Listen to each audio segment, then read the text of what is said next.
Mga kabos, good morning. Nandito naman tayo sa kitchen chef ko ngayon. Ngayon ay nagluluto naman ako ng adobong manok, mga kabos. Ayan o. Lagay ko na itong sili.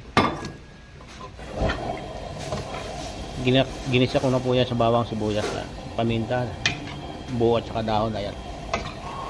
Mamaya na ako maglalagay ng suka pag malambot na.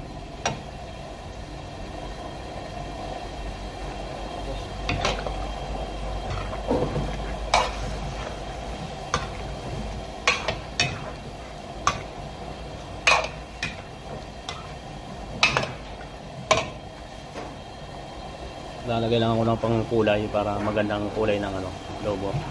Salamat.